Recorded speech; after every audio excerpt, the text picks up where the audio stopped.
Welcome to the Night Kingdom YouTube channel. Make sure you subscribe and press the bell icon so you won't miss any other video. Make sure you have watched part 1 before watching this video.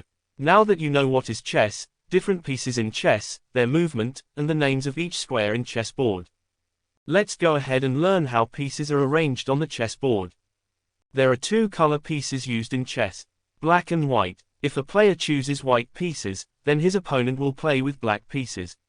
If you are new to chess, then remember if a player chooses a white color piece, then all his pieces will be white. No mixing is allowed. The same applies to black pieces. You already know that numbers are used in vertical directions in the chessboard. First and second rows are used for white pieces, seventh and eighth rows are used for black pieces. Here, you can see the correct arrangement of pieces. Subtitles are available. You can turn on if you find it difficult to understand.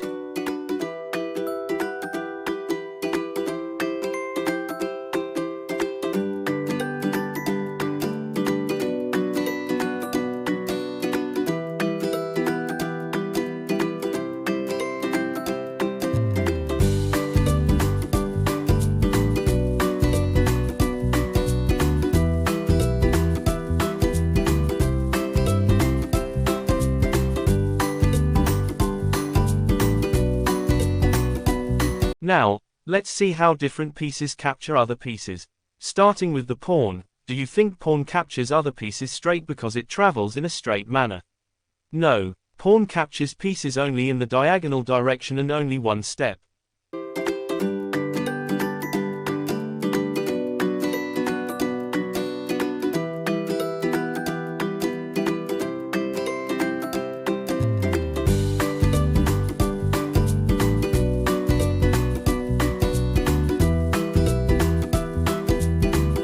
In this scenario, the black pawn on e5 can be captured in two ways, as you can see.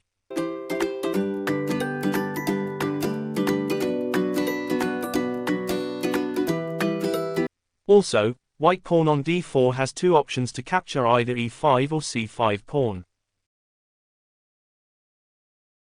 All other pieces capture other pieces in the same way they move.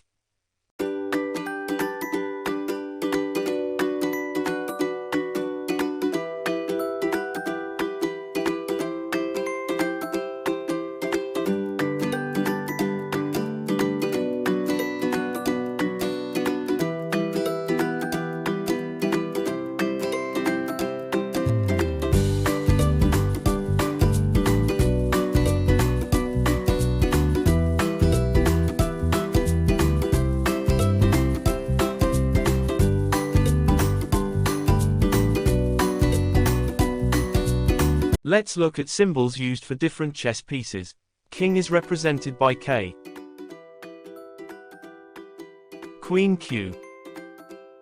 Rook R. Knight KT or N. Bishop B. Pawn P or square on which it is.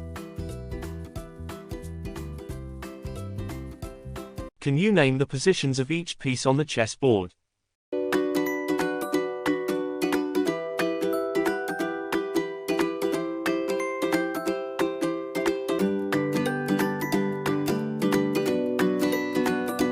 Let's start. King A2, Bishop B6, Queen D3, Rook F4, Knight G7, H2.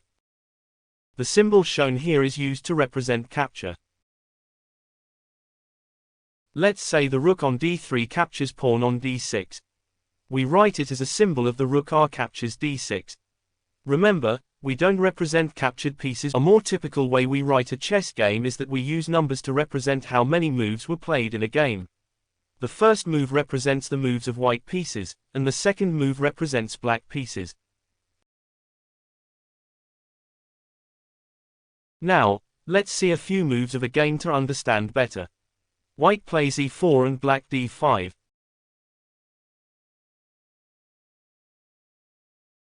White captures d5 pawn and queen takes d5 pawn.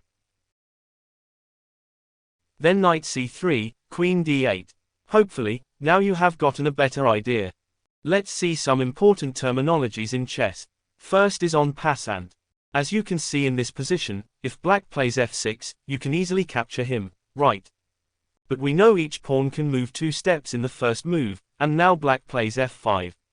In this case, you can still capture this pawn only in the next move, but after capturing, you will move to the diagonal square similarly as the pawn would capture. If you played some other move, then you can't capture it even it's there in the same position. This is called en passant. We write the position to which our pawn moves and not where enemy piece was. Next is fianchetto. When the white bishops are placed on g2 or b2 square and black bishops placed on g7 or b7 squares, we call it fianchetto.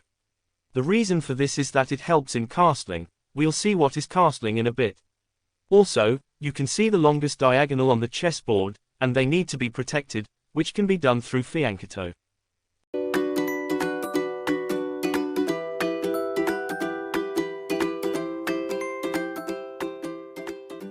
Let's see castling. Castling is the only move in chess where 2 pieces move, particularly king and rook.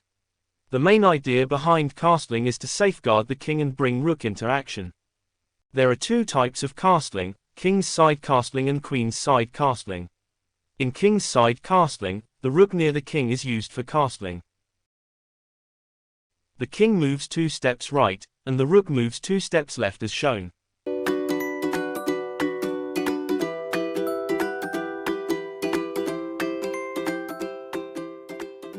In queen's side castling, rook near the queen is used.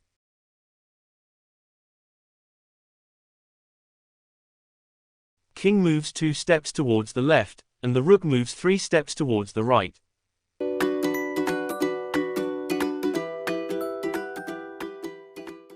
Castling is represented as shown. However, there are some rules for castling.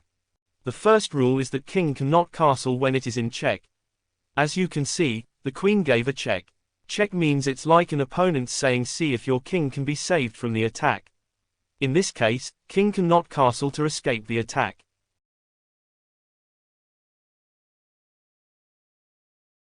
The second rule is that king cannot castle if the squares to which king and rook move after castling are attacked. You can see that the f1 square is attacked by bishop, so king cannot castle.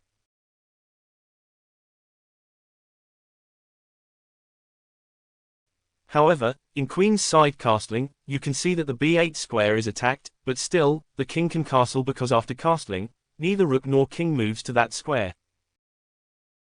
The third rule is that castling must be the first move of the king and the corresponding rook in that game. If this rook has already moved, then you can use this rook for castling. But if the king is moved, then you cannot castle in that game. Checkmate is the term used when the king is attacked and nowhere to go. And that ends the game, and so does our video. Hopefully, you have understood some things about chess. Now that you have learned all the basics, you are ready to go. In the next video, we will study a chess game, maybe one of the best games in chess history. In the upcoming videos, I'll be sharing different chess opening and strategies. If you want me to explain a particular opening, then comment it down. Thanks for watching. Please give it a like and subscribe. Stay chessing.